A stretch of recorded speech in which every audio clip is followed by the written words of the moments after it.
Olá, estamos aqui para darmos início a mais um módulo que é Psicologia do Crescimento Pessoal. É uma alegria podermos estar compartilhando com vocês nesse momento de alguns conteúdos que é um aprendizado para a nossa vida. Isso vai nos ajudar a crescer como pessoa. Nós vamos falar um pouquinho hoje sobre qual é o objetivo desse crescimento pessoal. Para que nos tornemos crentes, que conhecem a Deus, que gozem com Ele de um relacionamento profundo, pelo qual se sentem fortalecidos nos difíceis momentos em que sofrem rejeição ou perda, nós temos que efetuar um exame interior. Jesus, Ele não deu nenhum valor a uma pureza exterior, seja ela produzida por um esforço, um empenho pessoal ou por vaidade. Ele sempre insistiu que nós devemos remover as imundícies que nós trazemos debaixo da nossa superfície, no nosso interior. Para que nós possamos viver como Deus quer que vivamos, nós precisamos expor essas impurezas que às vezes nós temos dentro do nosso ser e procurar saber o que nos cabe fazer para nós termos essa purificação da nossa alma, do nosso ser. E para isso nós precisamos efetuar o exame interior. Qual que é o objetivo desse exame interior?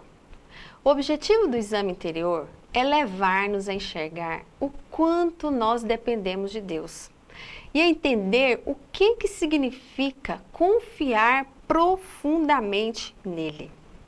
E além disso, esse exame interior, ele vai nos revelar como é hedionda a nossa determinação de dirigir a nós mesmos, de tentar dirigir a nossa própria vida.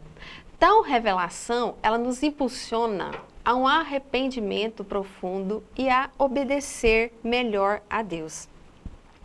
Para alguém ser capaz de um relacionamento verdadeiramente significativo com os outros, é preciso maturidade, nós sabemos disso. E para isso, a gente precisa realizar esse exame interior. Nós sabemos que a verdadeira transformação, ela produz em nós um amor mais profundo, ela muda a nossa vida e depois ela vai nos capacitar para ganhar outras vidas para Cristo. Então nós precisamos estar cientes de que assim que removermos essas camadas superficiais do nosso ser, começarmos a fazer esse exame interior, ver o que há por baixo delas, nós vamos encontrar algumas carências básicas, algumas das quais estão arraigadamente profundas. Estratégias nós precisamos encontrar para satisfazer essas carências e perceber como isso determina a nossa vontade de dirigir a nós mesmos. Então precisamos parar, avaliar, fazer esse exame interior e ver como nós, por tendência, tendemos a ir dirigindo as nossas vidas e às vezes sofremos muito por isso. Então nós sabemos que todos nós temos desejos, todos nós temos necessidades básicas. Todos nós queremos certas coisas, queremos sentir bem, queremos ser tratados bem, queremos oportunidade de trabalho, condições financeiras que nos tragam segurança e bem-estar, queremos saber que alguém nos ama. Enfim, todos nós temos carências, temos desejos, temos necessidades, todos nós. Se nós negarmos essas carências, esses desejos, nós estamos perdendo contato com algo importante da nossa existência, com algo importante que existe dentro de nós, porque foi Deus que nos criou. E uma verdadeira transformação, ela vem de dentro para fora. E essa transformação de dentro para fora, ela nos conduz, primeiro, a uma intensa conscientização dessas necessidades básicas, em razão das quais somos pessoas de carne e sangue. Nós precisamos estar conscientes que temos essas necessidades. Nós somos seres humanos, nós temos carne, nós temos desejos. E essa transformação também, ela vai nos levar a nos relacionar corretamente com os outros, amando de fato o nosso próximo. É só a partir dessa transformação que nós vamos saber amar o próximo assim como o Senhor gosta que amemos. Então nós precisamos entender essas coisas. E a partir desse esclarecimento, nós chegamos a algumas conclusões. A primeira é que não é errado ter desejos. Não é errado. Foi Deus que nos criou assim, com esses desejos, com essas necessidades. E a segunda coisa que aprendemos é que não há nada demais em sofrermos. Todos nós sofremos. Quando Jesus esteve ao mundo, ele disse: no mundo tereis aflições, tereis sofrimentos. O sofrimento faz parte do ser humano.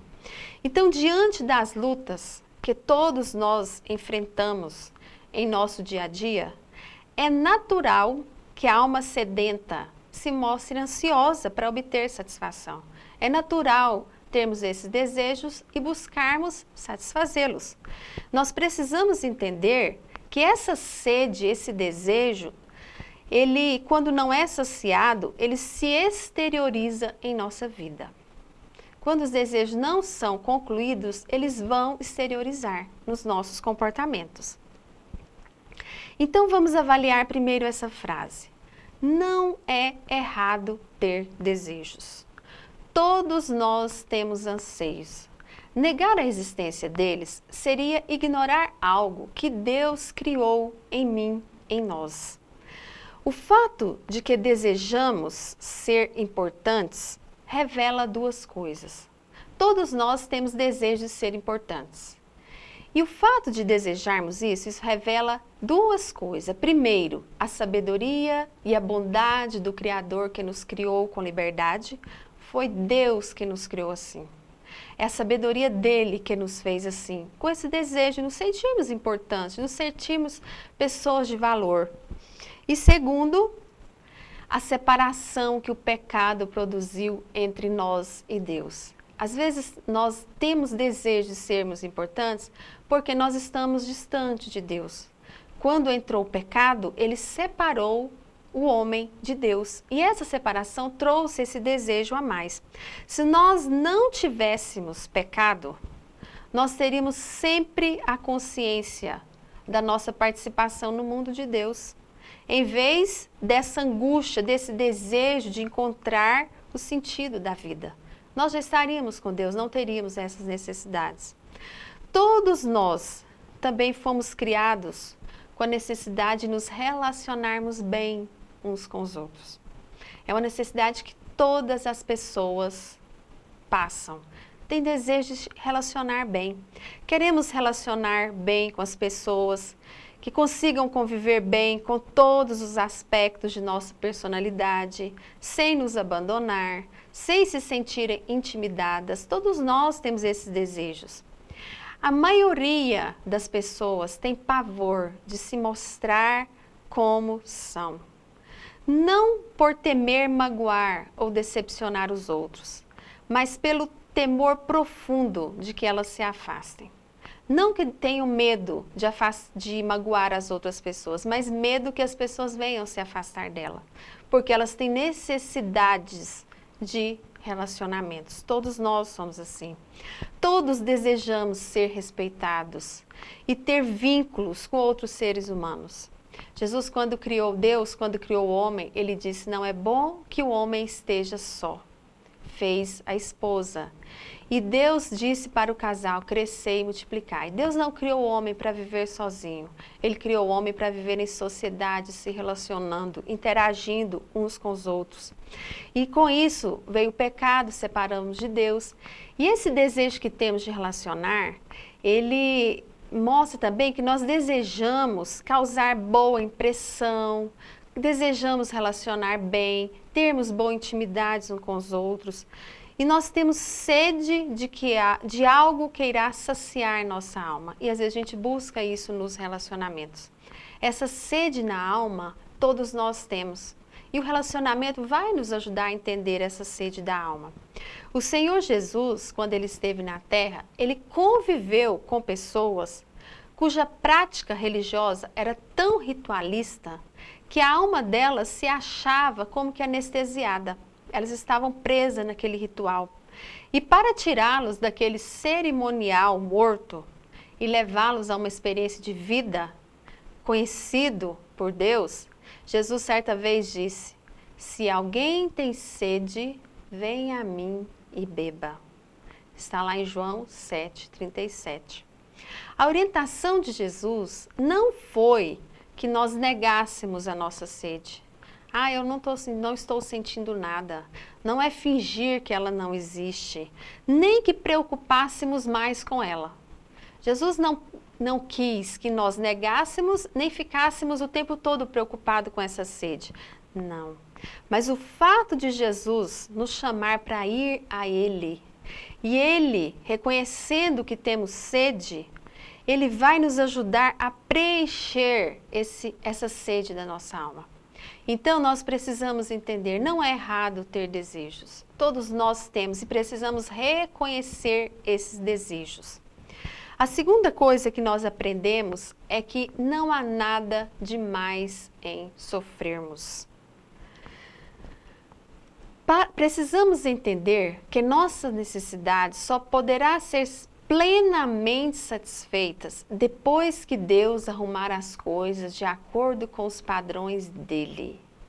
Uma felicidade total, sem sofrimentos, só será possível em relacionamentos perfeitos, entre pessoas perfeitas e em um mundo perfeito.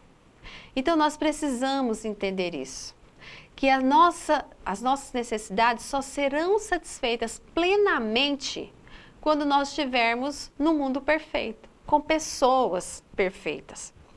Então, enquanto estamos aqui, nós precisamos entender isso.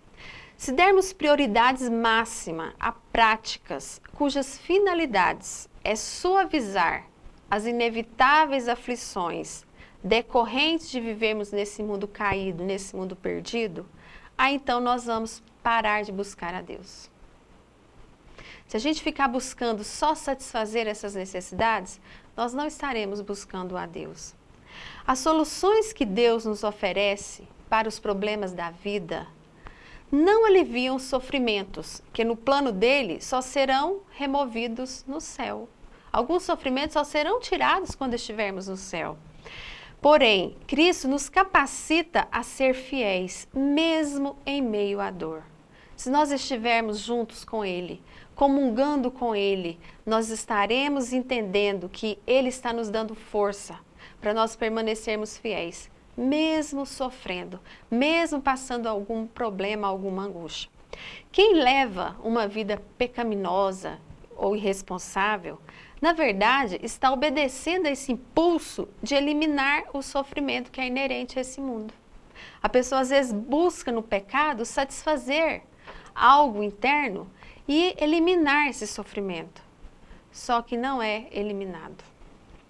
Esforçar-nos para fugir desse sofrimento, que é inevitável, equivale a negar a realidade. Ninguém neste mundo está desfrutando plenamente a vida como todos nós desejamos. Ninguém. A pessoa pode ter dinheiro, pode ter saúde, pode ser milionário, pode ter tudo que a vida pode oferecer. Mas mesmo assim, ele tem os seus momentos de sofrimento. Ele tem seus momentos de angústia, de tristeza, de problemas. Então, ficar tentando fugir, eu estou negando a realidade. Isso não é real. Nós precisamos lembrar que na única vez que Jesus prometeu um paraíso imediato a alguém, ele falava a um homem que estava prestes a morrer, que foi o moço que foi crucificado do seu lado. Nas ocasiões em que ele se dirigia às pessoas que ainda viviam na terra, mas há algum tempo ele falou de fracasso, de perseguições, de dificuldades. Ele nunca prometeu só felicidades, mar de rosas, alegria. Ele não prometeu isso. E a única pessoa que ele disse, hoje mesmo você estará no paraíso, não vai ter mais problema, foi para um homem que estava prestes a morrer. Existe de fato uma promessa de riqueza, de saúde presente, de felicidade eterna, porém essa promessa ela não é para o presente, ela é para o futuro. Existem muitas pessoas que utilizam o recurso do fingimento para suportar a vida. Finge que estão mais satisfeitos com o seu modo de viver do que na verdade estão. Fazem de conta que não sofrem o quanto realmente sofrem. E às vezes, em muitos círculos evangélicos, isso é ensinado. Ensina-se que nós devemos ignorar todos os nossos problemas interiores. Se você tem Jesus, você tem a alegria eterna, você tem a verdadeira felicidade. Só que essa alegria não nos livra de sofrermos. Nós somos alegres, sim, porém nós temos problemas e alguns problemas emocionais. Então precisamos entender essas coisas. Porém, para que nós nos conscientizemos dessa sede em nossa alma, é necessário que nós façamos esse exame interior. Parar, examinar a nós mesmos, examinar o que tem dentro de nós. Nós sabemos que é doloroso conhecer as profundezas de uma alma insatisfeita. Às vezes as pessoas não param para fazer esse exame interior porque não querem se deparar com as frustrações, com as decepções, às vezes com aquilo que elas não querem encarar. Porém, para que nós alcancemos algo verdadeiro, algo que vai nos ajudar, a gente precisa fazer esse exame interior, ver o que tem lá dentro, ver o que está passando dentro de nós, quais sentimentos estão abrigados em nossos corações, quais sentimentos nós estamos experimentando. E por que então que nós devemos fazer esse exame interior? Por quê? A primeira razão é para libertar-nos de pecados compulsivos. Muitos crentes estão lutando com hábitos mentais e físicos de que não conseguem livrar-se. Muitas pessoas estão buscando a Deus, são sinceras, têm um coração voltado para Deus, porém sofrem com alguns pensamentos, com alguns hábitos e às vezes não conseguem se livrar. Não conseguem, tentam, mas não conseguem. E muitos dos hábitos que não conseguimos superar, nada mais são que tentativas de aliviar a tensão gerada pela insatisfação do nosso profundo anseio de gozar bons relacionamentos. Todos nós temos necessidade de termos bons relacionamentos. E quando esses relacionamentos falham, nos decepcionam, às vezes a gente vai fazer alguma coisa para tampar aquela dor. E às vezes os recursos que utilizamos são hábitos que não agradam a Deus. São hábitos que nos afastam de Deus. Então o autoexame, ele vai nos libertar desses pecados compulsivos, porque eles vão mostrar aonde está a falha. O meu sonho era me relacionar bem, não consegui, eu não preciso me recorrer a algum tipo de pecado, algum tipo de prática que vai mais me prejudicar do que me ajudar.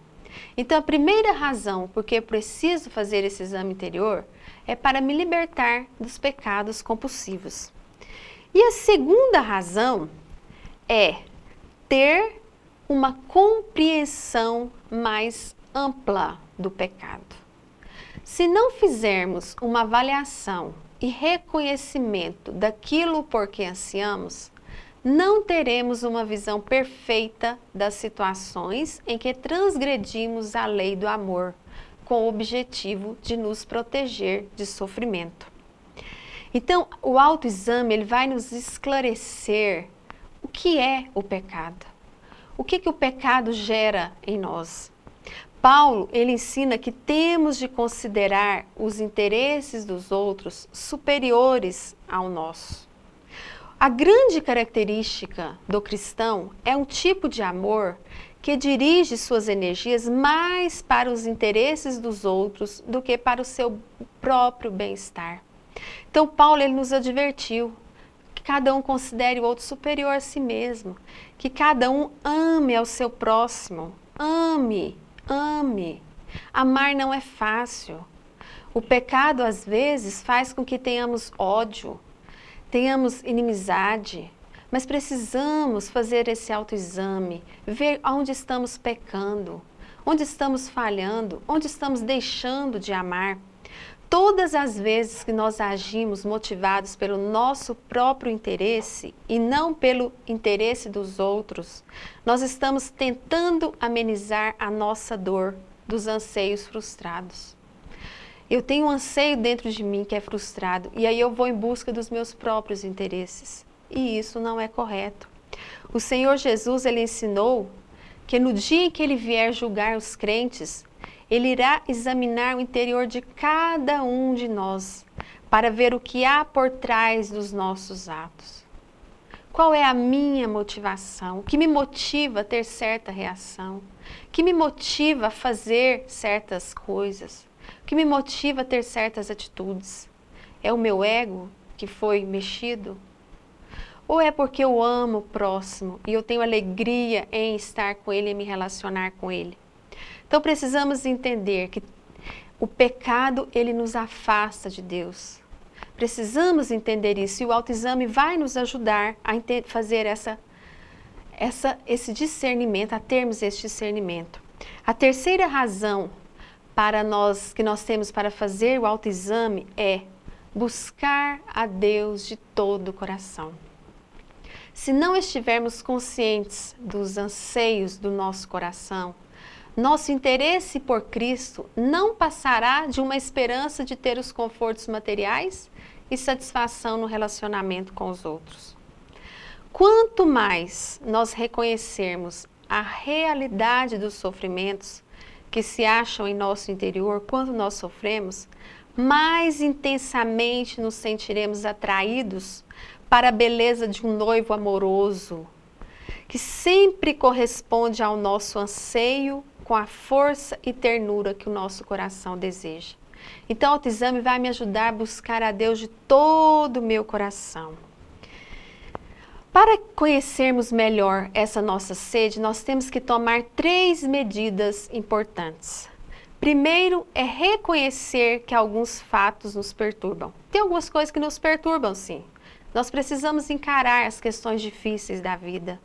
Precisamos não encobrir a nossa perturbação com a capa do dogmatismo ou de soluções paliativas e deixar que as perturbações nos levem a exercitar a fé. Então, para que eu conheça melhor essa sede, eu preciso reconhecer que existem alguns fatos que me perturbam. Segundo, reconhecer nossa frustração no relacionamento com as pessoas, eu preciso reconhecer isso. Refletir sobre como os outros nos decepcionaram e não nos amaram como tanto desejávamos. Não atenuar a dor da decepção com os anestésicos da negação da realidade, negar, fingir, ter um amor forçado, um perdão barato. Não, eu tenho que reconhecer a minha frustração nos relacionamentos e deixar que a decepção nos leve a ter esperança. Fui decepcionado, mas eu tenho esperança que isso pode mudar. E terceiro, aceitar a convicção do pecado.